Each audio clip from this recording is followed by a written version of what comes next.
কোনো মুসলমান যদি টানা 3টি জুমা আদায় না করেন, তার ব্যাপারে রাসূল করিম সাল্লাল্লাহু আলাইহি সাল্লামের অত্যন্ত ভয়াবহ সতর্কবার্তা রয়েছে। মুসনাদ আহমদ সহ বিভিন্ন হাদিসের কিতাবে বর্ণিত হয়েছে, তিরমিজিতে, আবু দাউদে, নাসাইতে, যে নবী করিম সাল্লাল্লাহু আলাইহি সাল্লাম বলেছেন, যদি কেউ টানা 3টি জুমা না পড়েন তাহলে সেক্ষেত্রে আল্লাহ রাব্বুল আলামিন তার অন্তরে মোহর মেরে দেন। এই সমস্ত হাদিসগুলোর আলোকে বোঝা যায় যে এটি অত্যন্ত ভয়াবহ একটি অপরাধ।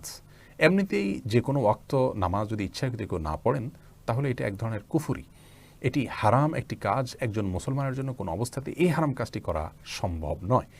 আর যদি জুমার নামাজ হয় তার গুরুত্ব তো আরও বেশি, এবং সেটা যদি টানা 3 জুমা হয় সেটার গুরুত্ব আরও বেশি। এই জন্যই হাদিসে 3 জুমা পরপর তরক করার ব্যাপারে বা 3 জুমা টানা তরক করার ব্যাপারে এরকম ভয়াবহ সতর্কবার্তা রয়েছে। কিন্তু এর মানে কি লোকটি কাফের হয়ে যাবে? এ ব্যাপারে বিশুদ্ধ মত হলো লোকটি কাফের হবে না, তবে তার জন্য অত্যন্ত বড় ধরনের সতর্কবার্তা দেওয়া হয়েছে। যার ঈমান নিয়ে প্রশ্ন তোলা যেতে পারে এরকম একটি ব্যাপার, সেখান থেকে তার তওবা করে ফিরে আসা উচিত। আমাদের অনেক প্রবাসী ভাইয়েরা এমন কোনো জায়গা আছেন যেখানে জুমার নামাজ পড়তে পারেন না, আমরা তাদেরকে পরামর্শ দেই সেই জায়গা ত্যাগ করার জন্য, যত ত্যাগ বা স্যাক্রিফাইসের বিনিময় হোক না কেন। কারণ কোনো জায়গায় যদি আমাকে জুমার নামাজ পড়তে দেওয়া না হয়, ফরজ নামাজ পড়তে দেওয়া না হয়, তাহলে সেই জায়গায় চাকরি করা আমার জন্য জায়েজ নাই, যত লোভনীয় চাকরি হোক।